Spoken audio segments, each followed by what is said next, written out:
Programa de opinión de producción nacional independiente, con elementos de lenguaje, salud, sexo y violencia, apto para todo público.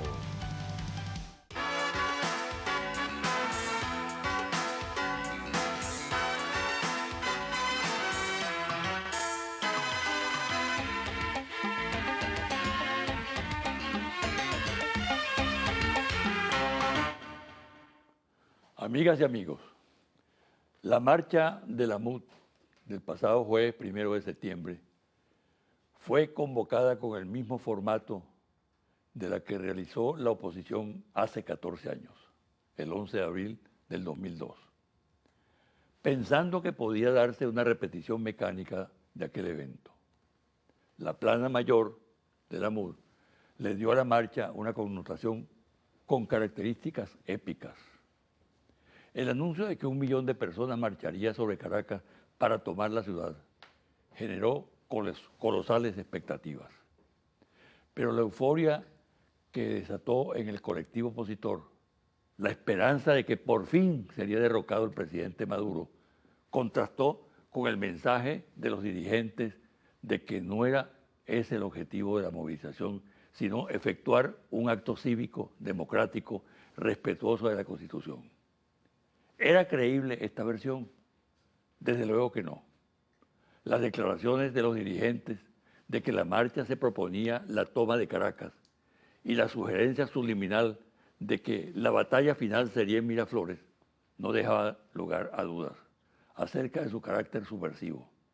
La marcha no era expresión del derecho a manifestar, sino de la determinación de aprovechar la oportunidad para derrocar al presidente constitucional Nicolás Maduro, como ocurrió el 11 de abril con el presidente Hugo Chávez. El país estaba preparado para un choque de trenes ese día, una marcha multitudinaria opositora y una contramarcha igual del chavismo presagiaba un resultado sangriento. Las redes sociales y los medios radicales de la oposición descargaron a diario abundante información para agudizar las tensiones y dar por un hecho el enfrentamiento cruento. Solo que había una diferencia con los sucesos de abril de 2002. El gobierno y el chavismo habían aprendido la lección. Ahora, para lograr el cometido, la marcha tenía que enfrentar a un gobierno alerta, preparado para responder al desafío, y un chavismo que tenía el control organizado de la calle. ¿Qué ocurrió entonces? Que hubo una marcha, pero no la que estaba prevista, cargada de violencia. La marcha del 1 millón de personas para tomar Caracas ni remotamente reunió esa cifra y por consiguiente no tomó la ciudad. ¿Qué fue lo que se impuso? La aspiración mayoritaria de los venezolanos de dilucidar pacíficamente sus diferencias, la voluntad de convivir por encima de la polarización, el rechazo al derramamiento de sangre, sentimientos que fueron determinantes para frustración de los violentos que estaban allí. La decisión adoptada por la MUD de no marchar sobre el centro del poder, es decir, el centro de Caracas, que era el propósito inicial, recuerden ustedes, y de realizar su actividad en el este de la ciudad, donde siempre opera, tiene dos interpretaciones, una expresión de sensatez y otra, un síntoma de debilidad. Ustedes, televidentes, pueden escoger qué fue lo que privó en los dirigentes de la oposición. Sin duda, una decisión difícil de adoptar, dado el radicalismo existente en ese mundo. Pero lo que importa es que la normalidad se impuso cuando se pensaba que el 1 de septiembre ocurriría la catástrofe. Con lo cual Venezuela dio una lección de responsabilidad y demostró que no necesita asesores extranjeros para manejar sus asuntos internos. Una pausa y al regreso converso con Diosdado Cabello, diputado y dirigente nacional del PSUV.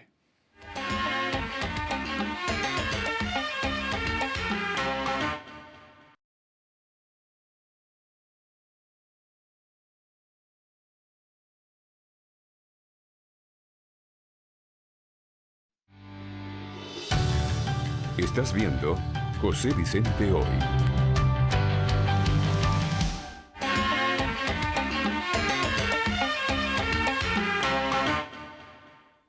Mi invitado de hoy, Diosdado Cabello. ¿Qué tal, Diosdado? Muy bien, estimado José Vicente. Buenos días a toda Venezuela. Una primera lectura de la marcha del pasado jueves. Bueno, creo que la primera lectura tiene que ver Mejor dicho, de las dos marchas, de las actividades.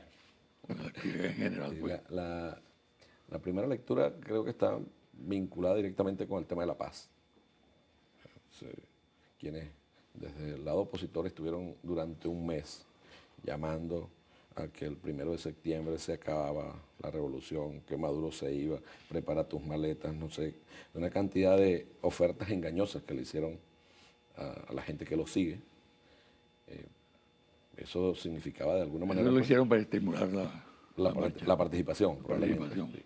Pero bueno, volvieron a engañar a su gente, porque después de convocarlos como lo convocaron durante un mes, que al final haya sido, el epílogo de eso haya sido, mire, esta noche vamos a tocar cacerola un rato y después nos vemos el 7, uno dice, bueno, los objetivos que ellos tenían planteados no los lograron, y no los lograron porque prevaleció la paz. Y del lado del chavismo, El objetivo era la toma de Caracas. la toma de Caracas.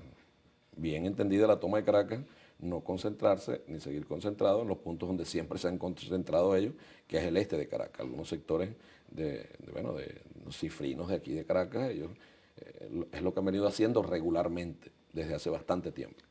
Ellos apostaban que el gobierno iba a reprimir, que el gobierno les iba a pasar por encima. No, nosotros estábamos enfocados en lo que verdaderamente era sustancial para ese momento, era que prevaleciera la paz, y el objetivo fue alcanzado.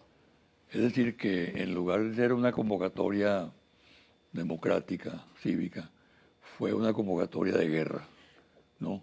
Claro, La toma de Caracas con 1 millón de personas. Claro, José Vicente, es que fíjate, desde las convocatorias que ellos hicieron, ninguna convocatoria de esa, al final ellos, a mitad de ese mes que tuvieron previo, se les olvidó revocatorio, se les olvidó carta democrática, toda la campaña era Maduro te vas el 1 de septiembre. Ahora, que ellos no lo asumen ahorita, nosotros hemos acostumbrarnos que esa es la oposición que nosotros tenemos. Incluso se le olvidó el tema económico también. Sí, claro, todo se les olvidó la guerra económica. Es como cuando bueno, uno pudiera, cuando estaban recogiendo las firmas, ahí no hubo guarisma en esos días, cuando estaban recogiendo las firmas hace poco, pero ellos le vendieron a su gente que ese día salía Nicolás Maduro, se lo ofrecieron a su gente. Nosotros ofrecimos 2 cosas fundamentales, las cuales cumplimos, además cumplimos. Una era que al municipio Libertador no iban a entrar, no entraron al municipio Libertador.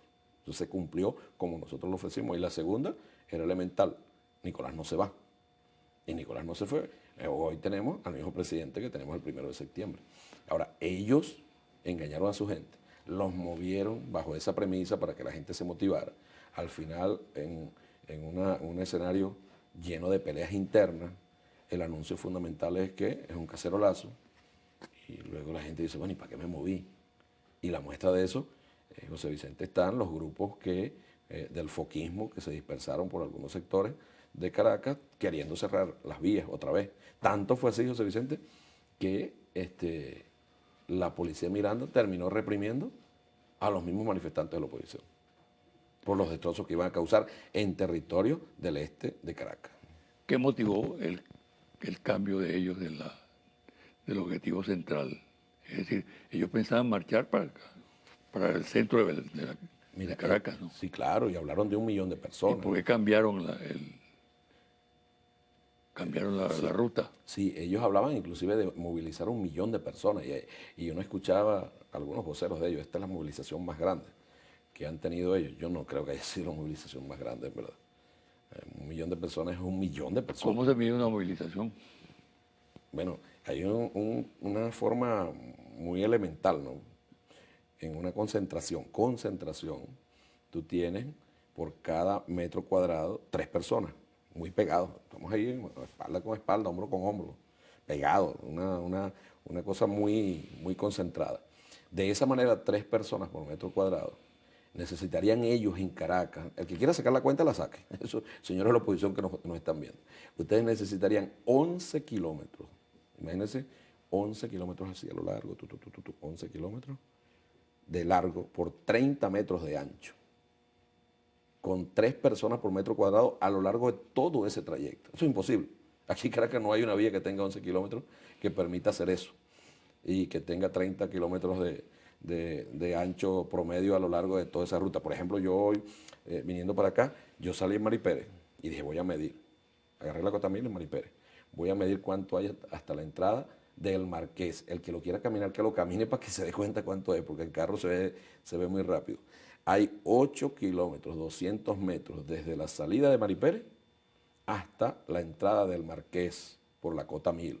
Bueno, imaginemos que para ellos generar 1.000.000 de personas tendrían que ocupar ese espacio y 3 kilómetros más iguales a ese. Estamos hablando de una gran dimensión de terreno, pues. Claro, yo entiendo que después del fracaso que ellos, en el planteamiento inicial de decir que van a sacar a Maduro, tratan de darse ánimo diciendo que metieron 1.000.000 de personas en la movilización y que algunos periódicos de la extrema derecha así lo manifiesten. Pero el Nacional, por ejemplo, en primera página dijo al día siguiente que había asistido entre 500.000 personas y 1.000.000 de personas. Totalmente absurdo, total y absolutamente absurdo. Yo los invito a que hagan esa prueba matemática. Eso es muy sencillo, pero no lo inventé yo. Eso es una medición histórica. Por ejemplo, la Avenida Bolívar tiene aproximadamente con el paseo, la avenida más el paseo, unos 40 y tantos metros de ancho. Y tiene 1 kilómetro. O sea, necesitarían ellos aproximadamente para meter esa cantidad unos 8 o 10 Avenida Bolívar a lo largo. Es como absurdo el planteamiento de la derecha. Pero no, a quien tienen que explicarle eso es a su gente, porque si metieron 1.000.000 de personas, ¿por qué no hicieron lo que ellos plantearon inicialmente de salir de Maduro? Porque mover 1.000.000 de personas es gente, muchísima gente, pero muchísima gente. No, uno se quedaría sorprendido de una manifestación de 1.000.000 de personas. Esa convocatoria bajo el signo de la violencia revierte posteriormente, ¿no? Porque hubo, al término de la manifestación, de acuerdo con informaciones, reacciones de personas de primera línea, ¿no?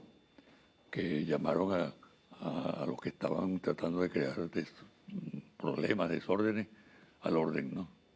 Y hubo entonces una reacción de estas personas. Incluso hablaban de que maldita MUD. Lo colocaron, fue segunda etiqueta en Twitter en el mundo. O sea, una etiqueta aquí en Venezuela, impulsada por la misma gente de la oposición, la llevaron de segunda en el mundo.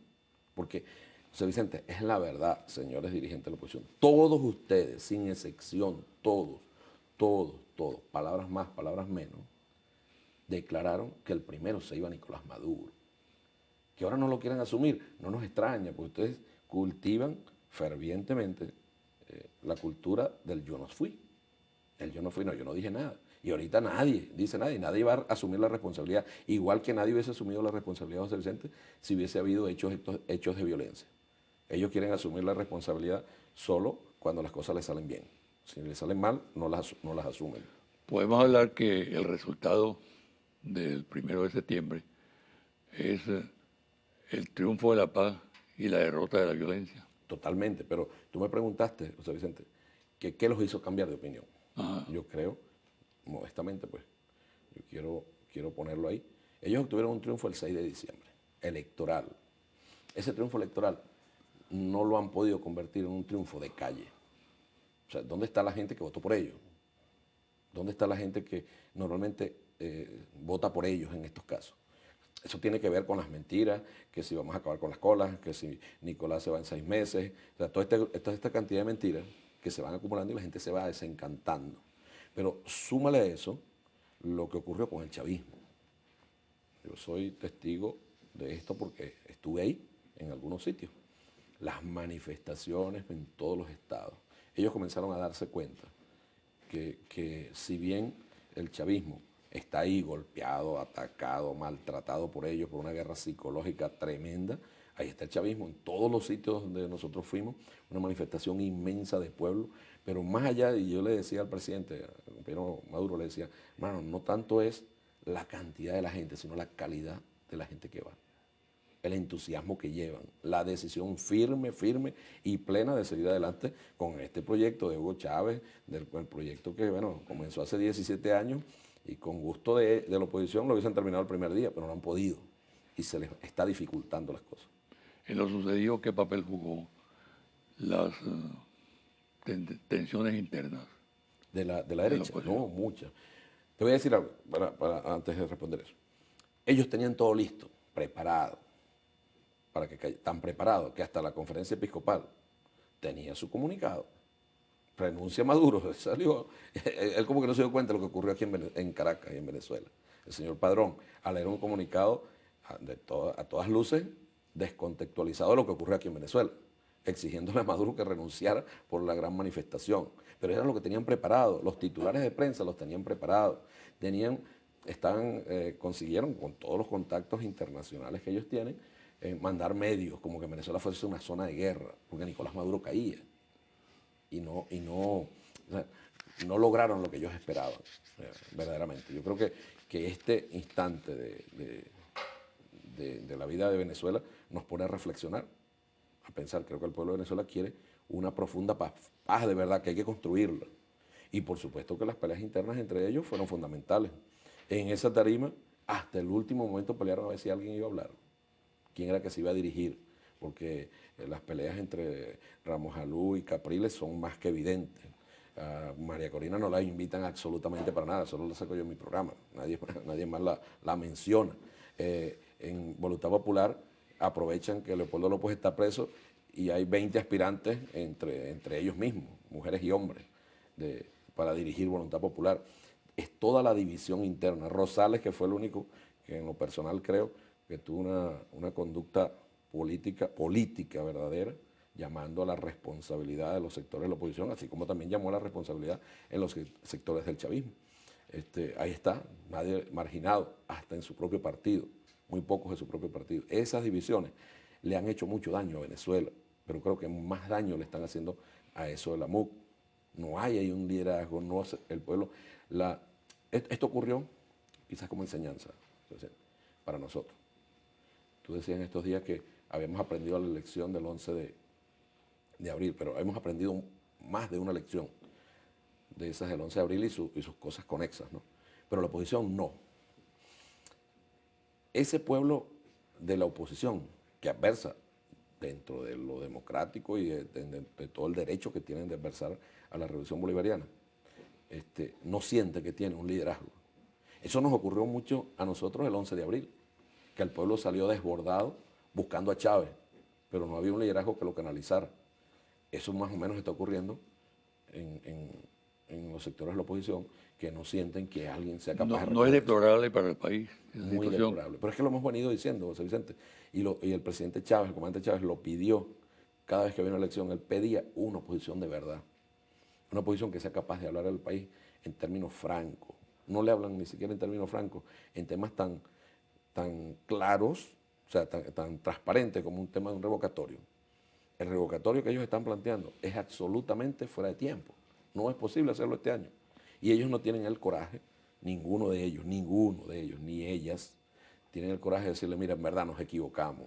Mira, yo ayer no, en estos días, pues saqué una foto equivocada. Yo asumí mi responsabilidad y dije, no, una foto en el Twitter, puse una foto, y no, esta no fue la foto es esta.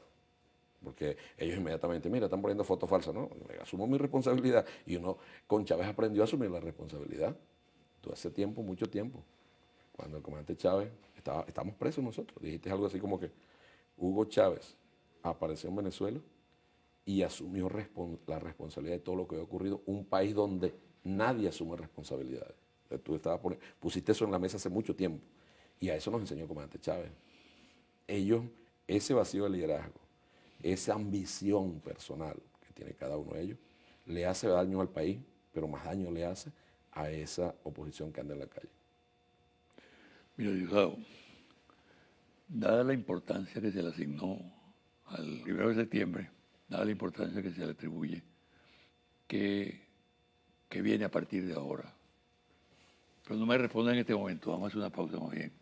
Y al retornar empezamos a tratar ese tema, ¿no? Correcto. Okay.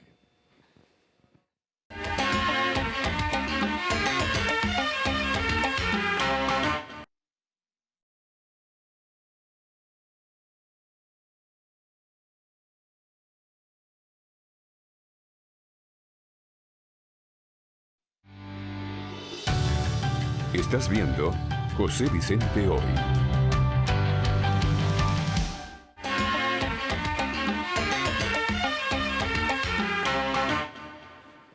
Diosdado, ¿qué viene ahora? A partir del jueves pasado hay una expectativa en el país. Bajó un poco la tensión. La paz significó algo más que una consigna.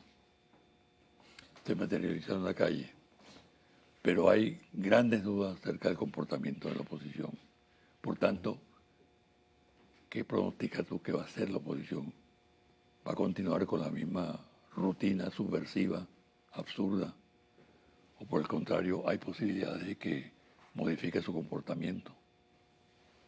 No, mira, el 1 de septiembre, esa fue una fecha que fijaron ellos. Ellos pusieron esa fecha en la agenda.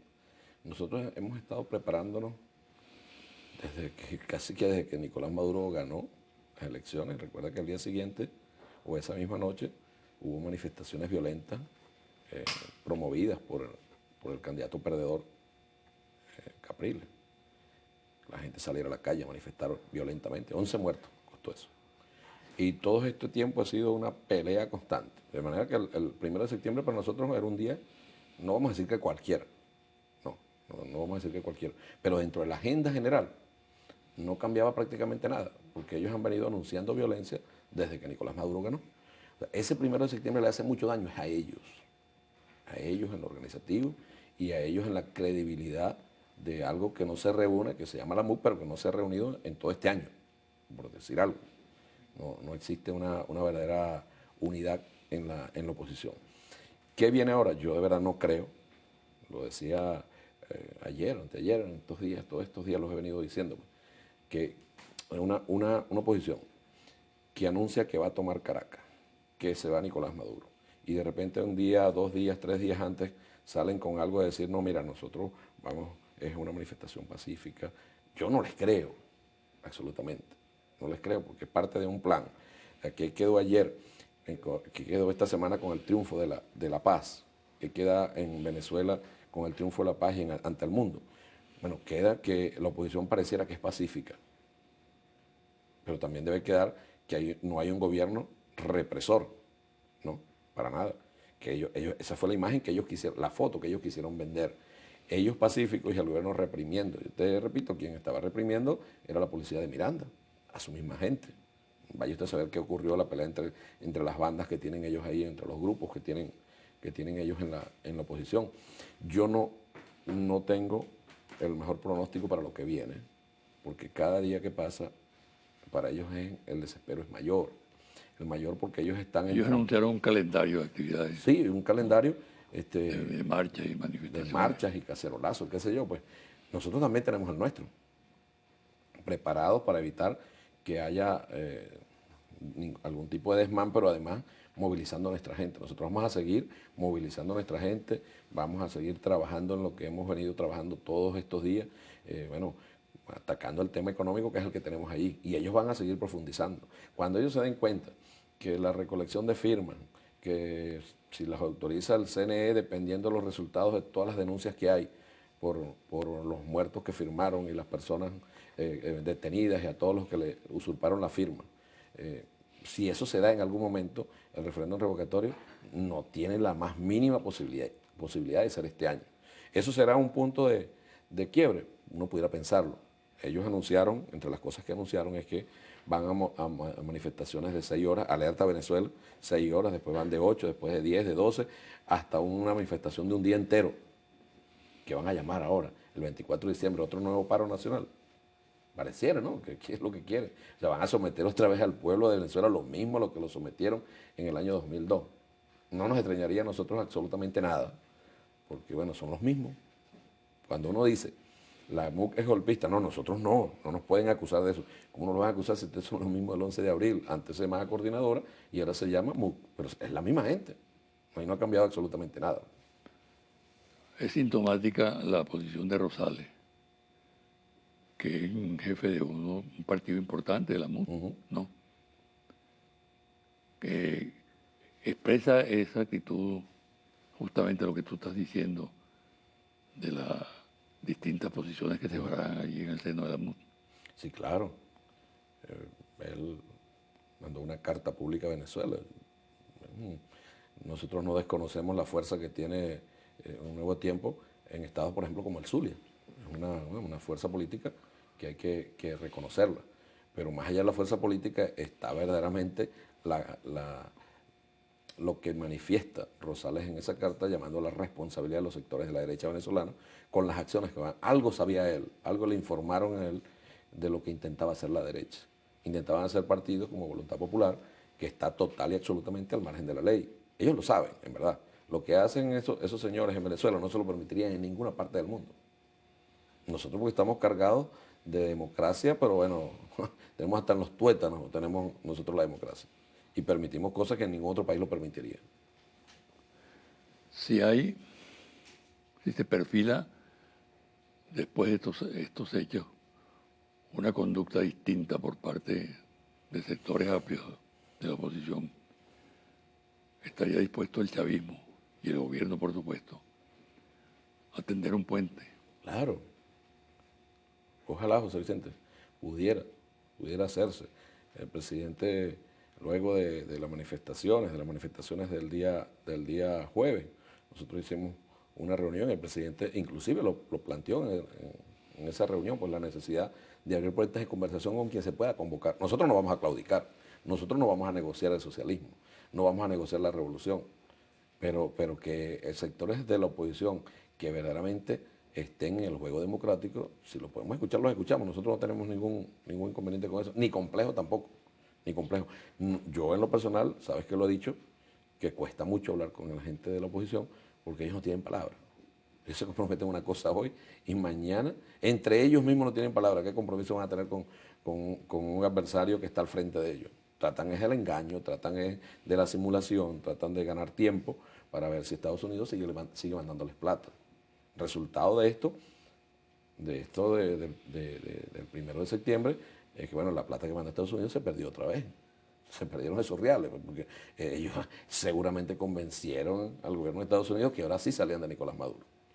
Y por eso te hablo de que en el mundo, uno ve en España, al canciller de España, diciendo que se demostró que en Venezuela la oposición es mayoría con las manifestaciones. Un gobierno que no ha podido ser gobierno. O sea, que ellos están peleando a ver si permiten que Rajoy tiene casi un año ya en eso, tratando de ser gobierno, metiéndose en los asuntos internos de otro país. Bueno, yo les recomiendo que lean bien las movilizaciones del pueblo chavista. Ojalá la vieran bien. Ojalá. Mira, la madre del cordero en esta situación es la posición de los Estados Unidos. Tú y otros dirigentes del PSUV y del Polo Patriótico y el propio presidente Maduro dijeron que el 1 de septiembre iba a ocurrir un golpe y que detrás de ese golpe estaba Estados Unidos. ¿Se confirma eso? Totalmente, no tengo ninguna duda, José Vicente. ¿O es simplemente consignismo electoral? No, eso no tiene nada que ver con propaganda, no tiene nada que ver con la actitud de Estados Unidos, con sus servidores que tiene aquí, con los lacayos que tienen todos los países de Latinoamérica, pues, con sus agentes imperiales como Almagro, que es un agente del imperialismo norteamericano, con los dirigentes de la oposición aquí en Venezuela.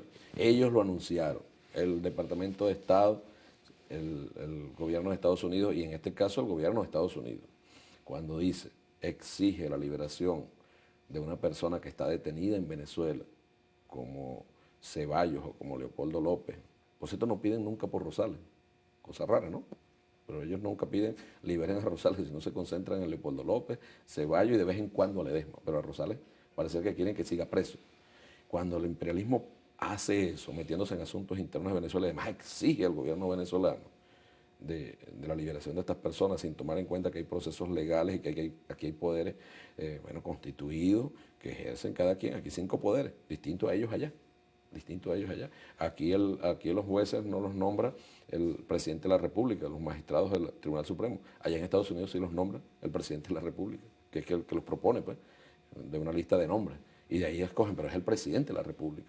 Cuando ellos no respetan eso, cuando ellos abiertamente han llamado a desconocer al gobierno de Venezuela, cuando inclusive el mismo presidente Obama ha dicho que hay que buscar una forma de gobierno distinto que satisfaga a todos los venezolanos. ¿Lo están engañando o tienen mucha mala intención? Pero es el gobierno de Estados Unidos y nosotros no podemos tomar en juego al gobierno de Estados Unidos porque sabemos lo que hace, sabemos lo que hizo en Chile, sabemos lo que hizo en Panamá, sabemos lo que hizo en Honduras, sabemos lo que hizo en Paraguay, en Grenada, en Guatemala, en Brasil. Lo tenemos ahí mismo. Es el imperialismo actuando. De manera que si hay un jefe en la oposición venezolana, es el gobierno de Estados Unidos. ¿Qué objetivo en la política del país y en general en las instituciones y la sociedad venezolana tiene esa acción de los Estados Unidos, los organismos de inteligencia y de seguridad de los Estados Unidos, por ejemplo, sobre funcionarios del gobierno, sobre miembros de las Fuerzas Armadas, sobre, en fin, en general, sobre la población, ¿no? Inclusive. Se ha detectado realmente una actividad sostenida, permanente. Claro, es sumamente sospechoso, José Vicente, y es donde uno pone sobre la mesa. Yo, si quiero ser protegido por Estados Unidos, basta que hable mal del gobierno de Venezuela. Entonces, ¿cómo es que personeros que han estado en el gobierno o en el Estado, trabajando con el Estado en algunas instancias, de repente deciden irse de Venezuela y Estados Unidos los protege? ¿A cambio de qué? O sea, eran personas que estaban aquí trabajando con mucho tiempo. Yo no tengo duda, por ejemplo, que Leopoldo López es un agente del imperialismo norteamericano, no de ahorita, de toda su vida. Leopoldo López es una persona que rinde cuentas directamente a Estados Unidos, por eso lo defienden tanto. Por eso, cada vez que tienen chance lo defienden y hablan de él como que Leopoldo López fuese un norteamericano en vez de un venezolano. Uno a veces tiene dudas, ¿no? De si es venezolano o es norteamericano. Y eso ocurre, por ejemplo, jueces que se han ido de aquí de Venezuela corruptos, vinculados con mafias, están protegidos en Estados Unidos. Banqueros, ladrones de los dineros del pueblo de Venezuela, están protegidos en Estados Unidos. Personas que trabajaron con el gobierno, que se robaron los reales de los venezolanos, están protegidos en Estados Unidos. Por favor, o sea, imagínate que nosotros comenzamos en Venezuela a proteger, o comencemos, perdón, a proteger en Venezuela, qué sé yo, personas que cometan delitos en Estados Unidos. ¿Cómo se ve eso? Ellos son tan caraduras que tienen hasta Posada Carriles allá en Estados Unidos protegidos. Ah, que es un señor mayor, está bien, pero ¿y la justicia dónde queda? Y no solo es él, no solo es Estados Unidos, porque tú sabes que Estados Unidos tiene sus países satélites, ¿no? España es uno. Y otros que no voy a nombrar porque tenemos buenas relaciones ahora, pero que se prestan para esconder quienes han actuado en contra del Estado venezolano y contra el pueblo de Venezuela. Por ejemplo, Carmona, cuerpo de rey. Los que están en Costa Rica, cuerpo de rey. No pasa absolutamente nada con personas que atentaron contra el país o son corruptos comprobados. Panamá, igual. Como que protegen a estas personas y es parte del plan de Estados Unidos. ¿Qué va a pasar con el revocatorio? Pronóstico. No, fíjate, la gente dice, me da ganas de reírme porque ellos dicen, pero bueno, si ustedes tienen tanta gente, ¿cuál es el miedo? Esta no es cuestión de miedo, a medirse, ¿no? ¿Por qué no vamos al revocatorio si ustedes tienen tanta gente? Nos dicen a nosotros. Cuando ponemos las fotos de Apure, ponemos las fotos de Guárico, de Carabobo, de todos los estados donde hemos movido gente, pues, ellos dicen, pero ¿por qué ustedes tienen tanta gente? ¿Cuál es el miedo? No, esto es un tema de miedo. Pero tú has dicho que ellos no tienen interés en el robo. No tienen, por eso te digo que no es un tema de miedo, porque es que no se trata de miedo, una cosa que está en la Constitución, se trata de la legalidad y de la intencionalidad. Si ellos hubiesen querido referéndum para este año, ellos lo saben. José Vicente, en el referéndum del 2004, la recolección de firmas se hizo 28, 29, 30 y 1 de diciembre del año 2003. Diciembre, enero, febrero, marzo, abril, mayo, junio, julio, agosto. 9 meses pasaron desde que se inició la recolección de firmas. Ellos lo sabían, de manera que si ellos querían un revocatorio en el tiempo de este año, ¿cuándo debían ellos haber comenzado a recoger la firma, a hacer la solicitud? El 11 de enero, no esperar al 30 de abril o al 15 de mayo, cuando ya los tiempos no le daban. Y no le dan, y además de eso tú le sumas que van a hacer la solicitud y cometen fraude cuando ponen a firmar muertos, ponen a firmar personas fallecidas, ponen a firmar personas que están detenidas con condena, ponen a firmar menores de edad y más de 600.000 personas son retiradas porque solo estaba la firma o solo estaba el nombre con la cédula de identidad, firmas planas. Ellos no querían. Es una tarea muy, muy sencilla, José Vicente. 200.000 firmas. Por Dios, no son mayoría según ellos. 200.000 firmas las recogen en una tarde. 5 días tuvieron. Y en lo que llaman la reparación. Y solo llegaron a 400.000. Más de 1.300.000 dijeron, no, yo no participo en esto porque aquí hay una mentira. Eso es lo que pasa con la derecha. Entonces nos quieren echar la culpa a nosotros. Esto no es un tema de miedo. Nosotros miedo al referéndum. Entonces, por culpa de ellos, no habrá revocatorio. No hay revocatorio por ellos. Por ellos. ¿Cuál es el horizonte del revocatorio? Según el cronograma que la rectora Tibisay Lucena leyó, eso debe estar por ahí más o menos si es que se da, para el mes de marzo. Si es que se da. En el mejor de los tiempos, que no haya reparación, que no haya ningún reclamo, que todas las firmas, si ellos son 3.900.000 firmas, todas las firmas pasan el examen. O sea, estoy pensando en que no va a haber en los lapsos sin reparación de firmas. Que si uno se pone a ver, inclusive se está recortando el lapso de los 9 meses. Porque recuerda que en el referéndum pasado hubo reafirmazo, reparación, hubo como 4 procesos para validar la firma y al final no tuvieron las firmas y el comandante Chávez le dijo, vamos a referéndum en un mes de junio. Vamos a ver qué ocurrió el 15 de agosto. El pueblo salió a la calle a votar y salió ratificado el compañero presidente comandante Hugo Chávez. Por eso digo que esto no es un tema de miedo. Lo que es que nosotros no se la vamos a poner fácil, no lo vamos a complacer. Cada vez que nos dejen el rabo afuera, nosotros vamos a actuar con la ley. Aquí está, compañero, usted puso a firmar 10.000 muertos, aquí están los 10.000 familiares reclamando y denunciando ante la Fiscalía a los responsables. Nadie se hace responsable de eso en la oposición, José Vicente, porque ellos son engañadores de oficio. Mira, el tema fundamental para el chavismo y para el gobierno hoy en día, puede haber otro, pero creo que el fundamental es la cuestión económica. No pretendo que me dé una explicación amplia de la cosa económica, pero sí qué perspectivas hay de que mejore esa situación y si se están avanzando planes por parte del gobierno para dar respuesta a problemas como el desabastecimiento, la inflación, etcétera. Sí, fíjate que desafortunadamente la economía venezolana, esto no es un secreto, está ligada al petróleo toda la vida, el rentismo petrolero. Un petróleo a $100, como uno dice, satisfactorio. Un petróleo a $80 es satisfactorio si tú sabes que el precio del petróleo va a estar alrededor de ese precio. Pero cuando tú tienes un precio del petróleo que va y sube, la semana pasada llegó a 40, pero esta bajó a 38. O sea, fluctúa, no llega a un nivel que verdaderamente sea satisfactorio como para planificar nuestra economía ligada al dólar petrolero.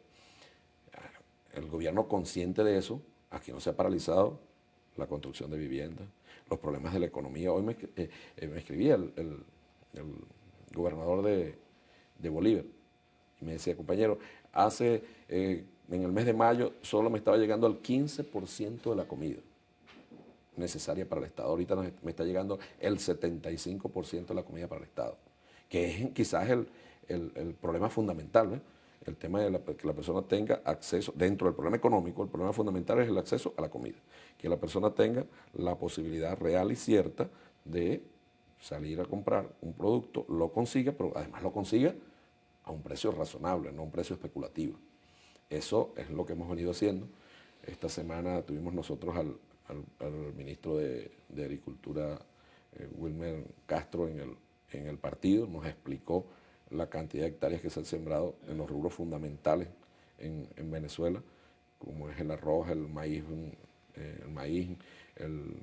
las leguminosas que está planteado la siembra, hasta dónde podemos llegar con la producción nacional.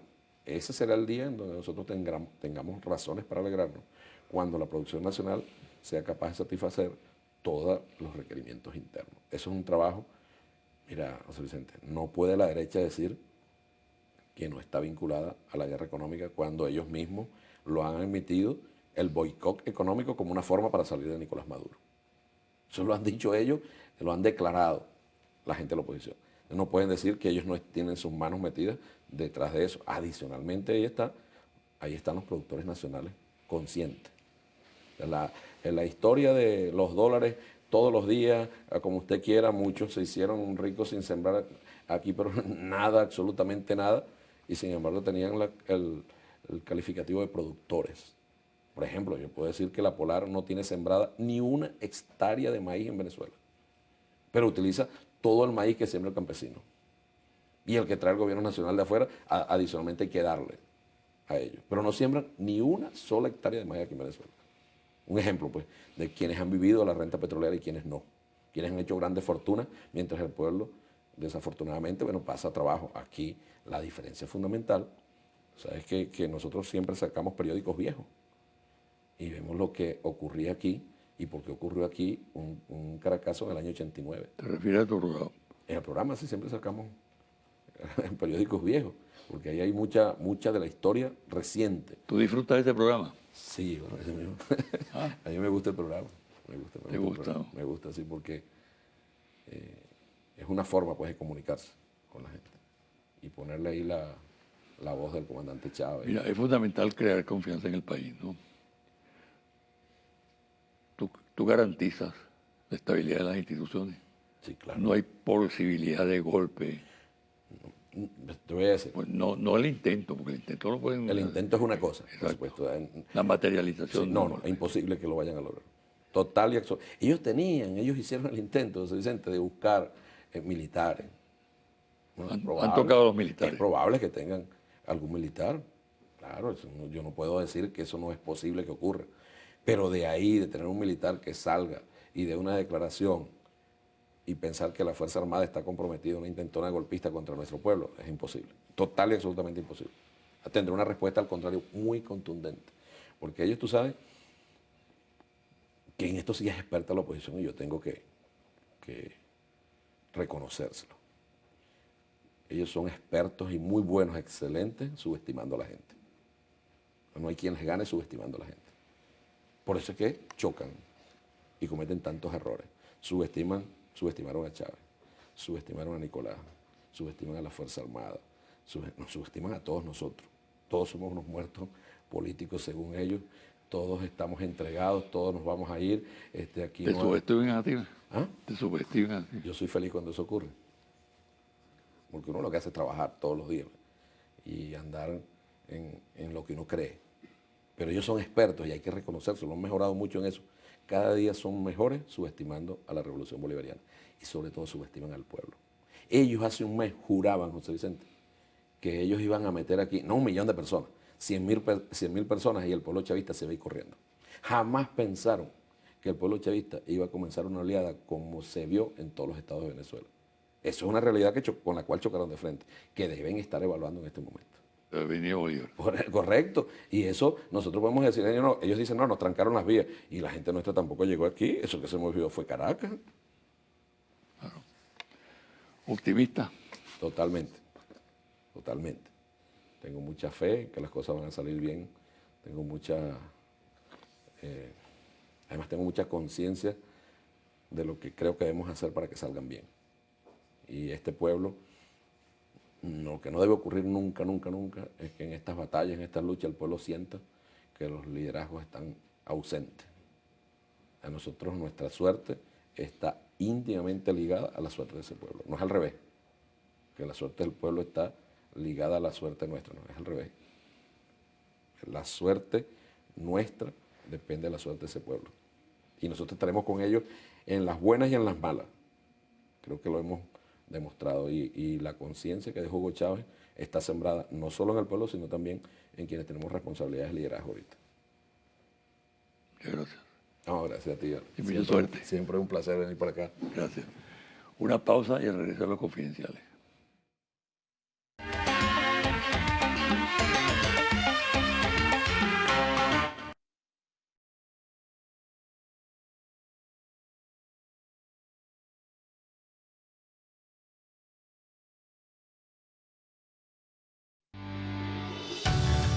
Estás viendo José Vicente Hoy.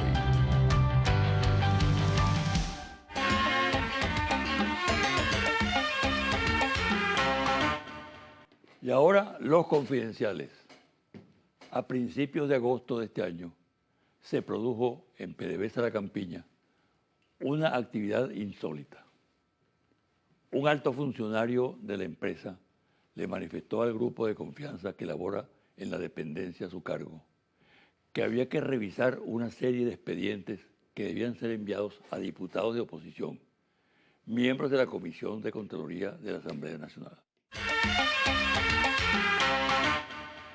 A la arremetida por parte de gobiernos extranjeros, con ayuda de diferentes organismos de inteligencia, se suma la fuga de información de instituciones del Estado que puede ser utilizada con fines desestabilizadores del país. Como en diferentes oportunidades, los Estados Unidos ejercen de nuevo una influencia directa e indirecta en América Latina a través de sus políticas y organismos internacionales, buscando financiar gobiernos que mantengan una postura favorable a sus intereses, especialmente comerciales. También es evidente que el gobierno norteamericano acentúa su influencia en el campo militar, al aplicar una doctrina de seguridad nacional y estableciendo visitas constantes de altas personalidades del Pentágono y de otras agencias. Es evidente que existe en la actualidad un importante despliegue y penetración de Estados Unidos en la región con el aumento de las plataformas militares diseñadas para desestabilizar y poner en marcha intervenciones militares directas o indirectas, si es el caso de países estratégicos. Para ello se usan las agencias de seguridad nacional como la CIA, DEA, USAID y el Comando Sur, el cual en los últimos meses ha asumido un papel protagónico muy activo en una combinación de estrategia militar con estrategia política. La oposición atraviesa virtualmente por una situación que puede afectar severamente a su órgano coordinador, la MUD. Las tensiones internas se extreman y cada día es más evidente la existencia de corrientes que reivindican sus posiciones, que en el caso de que sean compartidas por la mayoría son puestas en práctica. El tema de la candidatura presidencial ha cobrado fuerza propia, al extremo de que los potenciales precandidatos ya montan comandos y recurren a empresas encuestadoras para difundir resultados que interesan a cada aspirante. Prácticamente todas las encuestas que se realizan actualmente, incluso a solicitud de la oposición, indican que el revocatorio, bien sea que se haga este año o el próximo, arrojará un resultado que no favorece a la aspiración de la oposición de salir del presidente Maduro. Las cifras no superan los 7.300.000 votos, cantidad que logró Maduro cuando fue electo en el año 2013. Confidencial al cierre. Interlaces. Sexta Petare al 30 de agosto 2016. 1. Al 30 de agosto la sexta Petare de Interlaces sigue en ascenso y se ubica en 141.806 bolívares. Sube 10.398 bolívares, o sea, 7,91 con respecto a la anterior medición del 15 de agosto. 2. La sexta Petare es el indicador quincenal de Interlace que monitorea abastecimiento y variación de precios de 42 productos regulados entre canasta básica y artículos de higiene personal, vendidos por comercios formales y bachaqueros de Petare. 3. Hoy el precio de la sexta Petare de Interlace se ubica 13 veces por encima de lo que costaría la misma cantidad de productos a precios regulados. En algunos casos, los precios ilegales superan más de 230 veces el precio justo de venta al público, como por ejemplo el kilo de pasta que los bachaqueros venden a 3.500 bolívares cuando su precio regulado es de 15 bolívares. 4. Para el 30 de agosto se encontraron 35 productos de los 42 monitoreados, lo que representa un nivel de abastecimiento de más del 80%, 5. En esta oportunidad, los bachaqueros ofrecían una mayor cantidad de presentaciones de marcas comerciales y de marcas del Estado, como leche completa, harina de maíz, aceite, azúcar, arroz, mayonesa y salsa de tomate. Incluso pudo observarse una gran variedad y cantidad de pastillas anticonceptivas que no se consiguen en las farmacias. 6. El producto más caro fue el paquete de pañales desechables de 32 unidades, que marca un precio justo de 524,40 bolívares, pero es vendido por los bachaqueros en 10.000 bolívares, 20 veces más caro. 7. Durante el recorrido, el equipo de investigación de Interlance observó cómo los bachaqueros escondían su mercancía en bolsas plásticas tras la llegada de la Guardia Nacional Bolivariana. A los pocos minutos, los efectivos se retiraban sin hacer decomiso alguno o detenciones, mientras los bachaqueros continuaban revendiendo impunemente. Hasta aquí el programa de hoy. Me despido hasta el próximo domingo a las 9 de la mañana por este su canal Televen.